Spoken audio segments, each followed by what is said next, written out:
ভিডিওতে থাকা এমন কিছু কথা আছে যা আপনাকে মানসিক শান্তি দেবে। তাই অনুরোধ রইল ভিডিওটি শুরু থেকে শেষ পর্যন্ত দেখার জন্য। মা বলে, বড় হয়েছিস, এবার একটু বুঝে চল। সবাই আসলে বন্ধু না, মুখোশ পরা শত্রুর দল। তোর মনে হয় ভালোবাসে, ভালোবাসা এত সস্তা না। স্বার্থে যখন আঘাত লাগে, কেউ কারো বন্ধু না। তাকে ক্ষমা করা যায় যে ভুল করেছে, কিন্তু তাকে নয় যে বেইমানি করেছে। মুখের কথা নয়, কে সারা জীবন কার থাকবে সেটা জানিয়ে দেয় একমাত্র সময়। যারা হাসি খুশি থাকতে পছন্দ করে, কষ্টগুলো তাদের কাছেই ছুটে আসে। রাত সবারই কাটে, কারোর কাটে নতুন স্বপ্ন দেখে, আবার কারোর কাটে স্বপ্নগুলো ভেঙে যাওয়ার যন্ত্রণায়। বিশ্বাস রাখুন নিজের প্রতি, কখনো দমে যাবেন না। প্রয়োজনে ঝুঁকি নিন, তবু কখনো পিছু হাঁটবেন না। মূল্যটা সবাই বুঝে, তবে সেটা হারিয়ে যাবার পর।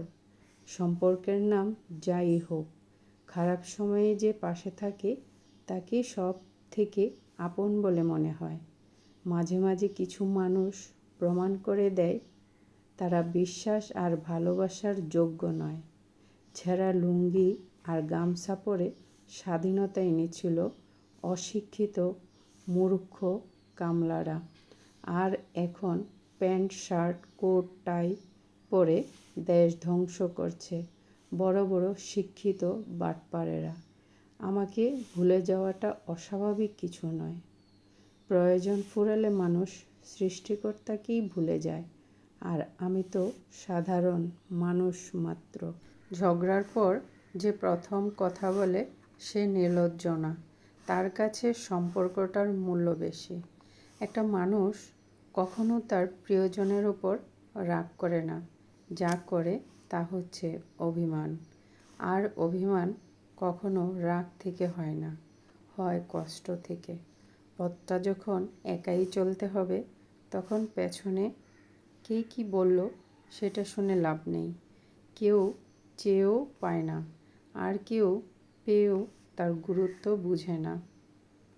রূপ ছাড়া মেয়ে আর টাকা ছাড়া ছেলে দুটোই অসহায়। পৃথিবীর সব থেকে খারাপ নেশা হলো কারোর মায়ায় নিজেকে আবদ্ধ করে ফেলা। মনের মতো পাওয়াটা হলো ভাগ্যের ব্যাপার, আর মনের মতো বানিয়ে নেওয়াটা হলো ভালোবাসা। আপনি কতটা শিক্ষিত তা গুরুত্বপূর্ণ নয়, আপনার চরিত্র কতটা উন্নত সেটাই বেশি গুরুত্বপূর্ণ। তো আমার ভিডিওটা আজকের মতো এখানেই শেষ করলাম। যদি আমার ভিডিও ভালো লেগে থাকে, অবশ্যই আমার পেজটা ফলো করে দিবেন, ইউটিউব চ্যানেলটা সাবস্ক্রাইব করে দিবেন। তো সবাই ভালো থাকবেন, যে যেখান থেকে দেখছেন। সবাইকে আল্লাহ হাফেজ, আসসালামু আলাইকুম।